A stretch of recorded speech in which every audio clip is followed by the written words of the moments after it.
Bonjour à tous, je vous retrouve enfin avec une maturation qui a pris un petit peu de temps, pardonnez-moi. D'une part, techniquement parlant, puisque vous aviez vu que la première vidéo était peu audible au niveau du son, et ça me semblait important que vous entendiez au moins ce que nous avions à nous dire. D'autre part, parce que je voulais mûrir un petit peu la façon que j'aurais de vous parler. Je pense que ce qui est important, c'est d'avoir deux niveaux. Des petits modules assez courts, assez brefs sur par exemple un point d'actualité, et c'est ce sur quoi nous allons commencer aujourd'hui, et puis des éclairages plus longs avec un temps qui est celui de la science, et donc logiquement à faire intervenir des collègues scientifiques sur différents aspects. Donc je vous retrouve tout de suite avec une première question d'actualité. Merci. Bonjour Alexandra. Bonjour Karim. En fait, tu apportes un point de vue différent et j'ai besoin d'avoir des éclaircissements parce que je vois autour de moi des gens qui veulent se faire vacciner, des gens qui envisagent de se faire vacciner, des gens qui refusent catégoriquement de se faire vacciner. Et avoir le spectre le plus large de compréhension permet d'avoir des éclaircissements, d'y voir quelque chose, toute l'image, le mieux possible. C'est parfait, j'ai ce qu'il te faut.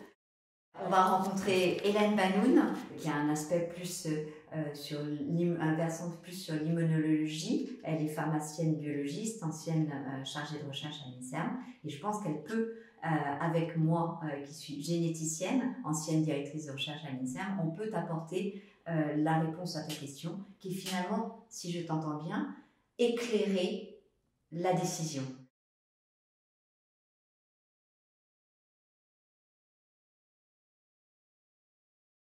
En effet, parce qu'on a besoin d'être éclairé pour choisir la meilleure solution pour qui? Car chacun a probablement une solution différente. Maintenant, pour le test, ils mettent un truc dans le postérieur pour faire le test. J'ai une question. En Chine. En Chine. Et j'ai entendu parler que ça venait en Espagne. Je ne sais pas si c'est de la rumeur, puis la rumeur elle est partout. Est-ce qu'on ne peut pas faire différemment? Il y a plein de tests, je crois, en labo, tu me confirmeras ou pas, qui se font où on nous donne un pot, on fait caca, on leur donne le caca, ils testent le caca. C'est peut-être un peu moins humiliant pour nous et pour arrêter les humiliations. Oui, tu as un point très important. Effectivement, ces tests PCR peuvent être faits sur beaucoup de prélèvements différents. Depuis le début, je considère qu'il aurait été préférable de faire les mises au point nécessaires à les faire par exemple sur la salive ou pourquoi pas sur les selles. C'est une très très bonne idée parce que ça a le mérite d'être forcément plus sensible.